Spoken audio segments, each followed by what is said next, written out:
Madam आपका शुक्रिया। Budget की स्पीच में फाइनेंस मिनिस्टर ने 4 बिरादरियों का जिक्र किया।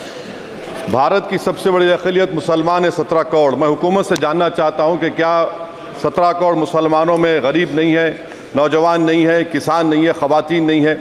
वतन अजीज़ में सबसे गरीब मुसलमान है, सबसे ज़्यादा नाखवानगी मुस्लिम ख़वातीन में। AIDS और PLFS का डेटा ये बताता है कि मुसलमानों में सबसे कम असासे हैं और कंजम्पशन लेवल दूसरे मजहबी ग्रुपों के बनिस्बत सबसे कम है। तालीमी इदारों में मैडम 15 और 24 साल की उम्र में भर्ती एनरोलमेंट में मुसलमानों की सिर्फ 29%, शेड्यूल कास्ट की 44%, हिंदू OBC के 51% और हिंदू अपर कास्ट की 59% है। हायर एजुकेशन मुसलमानों का एनरोलमेंट सिर्फ 5% है। PLFS का 2018-19 का डेटा वेज एम्प्लॉयज बताता है कि मुसलमान 22% थे, 2022-23 में 15% हो चुका है। सेल्फ एम्प्लॉयमेंट में मुसलमान हिंदू सिख से ज़्यादा 58.4% है। रेगुलर वेज एम्प्लॉयमेंट में सबसे कम मुसलमान है 15% और कैजुअल लेबर में सबसे ज़्यादा मुसलमान 26% है। तो मुसलमानों का शेयर रेगुलर एम्प्लॉयमेंट में लॉस हो रहा है एम्प्लॉयमेंट का।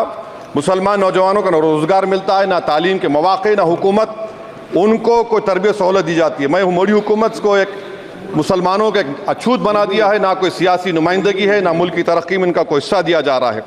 मैं मैडम माइनॉरिटी वेलफेयर मिनिस्ट्री में 2023-24 में 38% की बजट में कमी कर दी गई, 5,000 से 3,000 करोड़ कर दिया गया। इस साल के बजट में सिर्फ चंद 100 करोड़ का इजाफा किया गया, मगर 23-24 के बजट के लेवल पर पैसे मुख्तसर नहीं किए गए।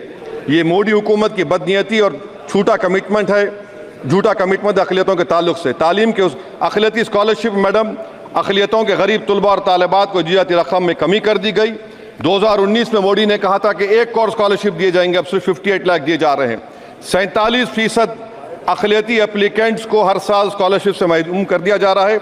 10 साल से मैं कह रहा हूं कि डिमांड ड्रिवन करो। डिमांड ड्रिवन के लिए सिर्फ 3,000 करोड़ की जरूरत है, मगर ये हुकूमत सच्चाई को और ईमानदारी से काम नहीं कर रही है। 2007 और 8 से माइनॉरिटी स्कॉलरशिप का नंबर इजाफा नहीं हुआ है। Pre matric scholarship madam Kundu committee ने कहा कि मुसलमानों में drop out rate primary level पर होता है, तो हुकूमत ने 9th क्लास से प्री मैट्रिक स्कॉलरशिप पैसे दे रही है। NDMC की इक्विटी मैडम 800 करोड़ एक मजाक है। PMGAV के में 910 करोड़ दिए गए।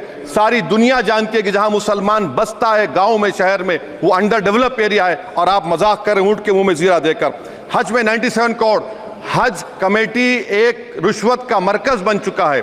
प्राइवेट टूर ऑपरेटर्स के एक लाइसेंस के लिए पैसे देना पड़ता है, बिल्डिंग सिलेक्शन के लिए पैसे देना पड़ता है, मीना मुजदलफा में कंपनी के सिलेक्शन के लिए पैसे देना पड़ता है।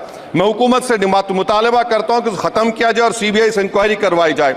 मोदी हुकूमत को अक़लियतों बिल्कुल मुसलमानों से नफरत को ख़त्म करना पड़ेगा। मुसलमानों को उनका दस्तूरी हक मिलना चाहिए। आप कैसे विकसित भारत बनाएंगे अगर 17 करोड़ मुसलमान नफरत करेंगे? मैडम पूरी स्पीच में फाइनेंस मिनिस्टर के बच्चों का जिक्र नहीं है। आज हमारे देश में 66 लाख बच्चे रोज भूखे सोते हैं। 46 मिलियन बच्चे स्टंटेड हैं मेल न्यूट्रिशन की वजह से।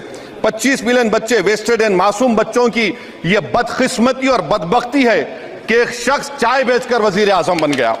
LTC madam I end my speech by quoting a famous poet and I'm amending certain verses.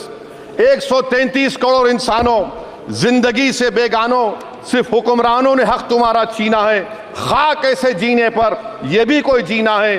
बेशऊर भी तुमको बेशऊर कहते हैं, सोचता हो ये नादान कैसे हवा में रहते हैं। 133 करोड़ इंसानों, कब तक ये खामोशी?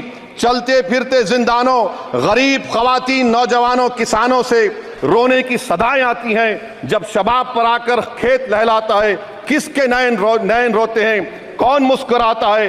काश तुम भी समझो, काश तुम भी जानो किस कदर भयानक है जुल्म का ये ढब। देखो रक़्स आतिश व आहन देखते ही जाओगे, होश में ना आओगे। और अनएम्प्लॉयमेंट पर अभी बोला गया नौकरियां दे रहे हैं, तो शायर ने इनके बारे में अच्छा कहा कि फूल शाखों पर खिलने लगे तुम कहो, जाम जिंदों को मिलने लगे तुम कहो, चाक सीनों के सिलने लगे तुम कहो। इस खुली झूठ को, जहन की लूट को मैं नहीं मानता, मैं नहीं जानता। शुक्रिया मैडम।